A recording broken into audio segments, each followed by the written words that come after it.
My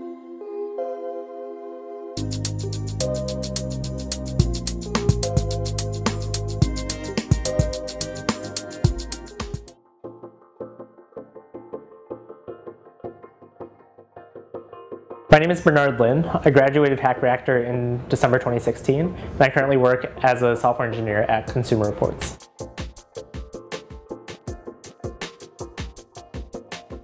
I studied humanities in college because that was what I really loved and was good at, and I wanted to go to law school after, so that was a great choice.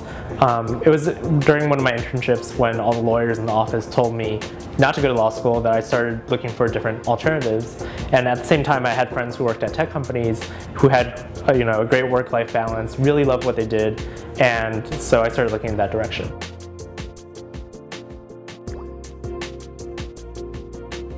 So some people think that it's harder to transition from a humanities background to a tech background, but I think at the end of the day, your ability to think critically really helps a lot in making that transition. And anyone can learn to code. I think it's just a matter of putting in the time and the effort. In the biography of Steve Jobs that Walter Isaacs wrote, he talks about, Steve Jobs talks about how he saw himself at the intersection between tech and humanities. So, that was definitely, I think, inspiring for anyone who didn't have a STEM career or STEM background to go into that path.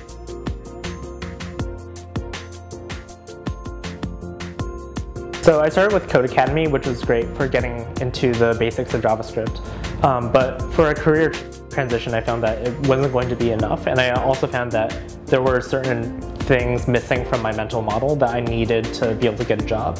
There definitely is a difference between self-learning and being taught by someone. And I think that difference is, like, if you're trying to do like a Sudoku puzzle and if you're working it on your own, like, maybe you'll get that one square at the time but not know what the rest of the squares look like. And like, if someone is teaching you, they kind of fill in the square for you if you don't get it right away, and that makes it a lot easier to finish the whole puzzle. So other options would have been, going back to college and getting a CS degree, but that would have been too expensive and would have taken too long. So bootcamps were the next best option because they fill this gap that colleges aren't able to fill. I think it's incredible right now that you can just go to a 3-month bootcamp and end up transitioning into a completely different industry, and I don't know of any other industry where you can do that. So it definitely is amazing, and when I first heard about it, I also thought it was too good to be true, and well, here I am now.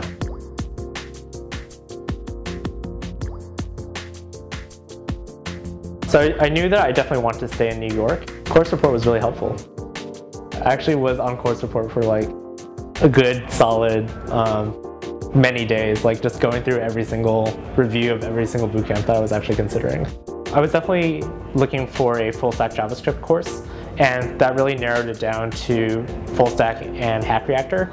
And I actually did both interviews on the same day, and it just so happened that my process with full stack took a lot longer than my process with Hack Reactor did, and I found that to be really attractive for how quickly Hack Reactor got back to me.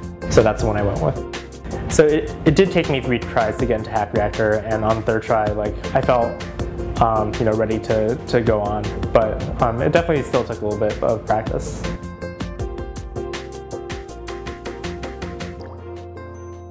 I think the hardest thing when you're deciding to make this transition is that you really have to commit to it. And there's not really a way where you can sort of, buy into it halfway and still have it work out. Just because it's hard to maintain, when you're first learning how to code, it's hard to maintain all that skill if you don't sort of work at it every single day. I think the biggest challenge for everyone is just mental stamina, because you do a lot of work to get into the bootcamp. You put in a lot of work to get through the bootcamp, and even when you're leaving here, that's just the beginning of another journey, which is the interview process. And the interview process can be long or short for different people, depending on their background, what they did before, or their interviewability. And so sometimes, I think that's the part where people lose hope the most.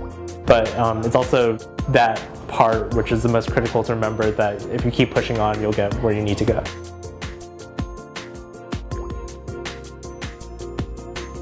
I mean, Hack Reactor both prepared me to do the job and to find the job. So the curriculum that they teach prepares you for the day-to-day things that you do on the job. but interviewing is a whole separate process, and as you learn, like when you get out there, like you have to develop a different set of skills for interviewing. So after I graduated, I didn't go immediately into the job search. I became a hacker in residence, which is Hack Reactor's teaching assistant position. And I wanted to do that for many reasons, one of which was to give back to the community and help other people have the same experience that I had. And the other one was to also solidify my own skills. Being able to explain things technically well is an important skill to have in a job interview. So that was something that I really worked on for the 12 weeks that I did that. As my time as a teaching assistant came to an end, someone in the cohort before me had started working at Consumer Reports, and I was really interested in that position. So after I talked to her about it, I applied, and now I'm a software engineer at Consumer Reports. The network definitely is really helpful. Having a Slack channel and access to 3,000 alumni is incredible.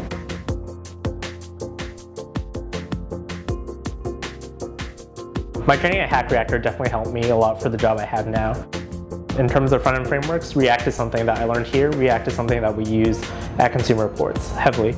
Hack Reactor teaches server-side JavaScript, but we use a lot of Laravel, PHP on the back end.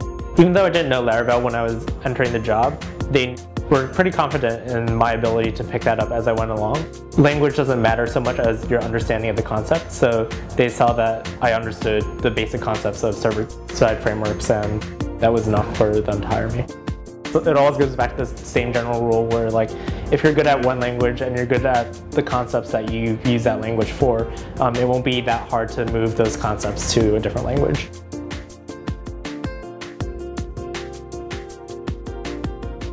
I wouldn't be where I am now without Hack Reactor, because I wouldn't have been able to develop the skills that got me the job that I have now, and it was definitely worth it for me. I mean, I didn't really have a job before I went to Bootcamp, but definitely the types of jobs that I was looking at would not have paid as well as the software engineering job that I got with going to Bootcamp. So the cost was definitely worth it for me. I mean, at the end of the day, I don't regret the decision at all. I'm definitely really happy with the work-life balance that I'm able to have right now. And I think during that period when I was looking for, different alternatives to law school, I found a lot of hobbies and passions that I really wanted to pursue. Law firms usually are notorious, especially the large law firms, for not having good work-life balance. And if all my time had been spent at work, I wouldn't have been able to pursue any of those. So now I'm able to do that in addition to coding at my day job.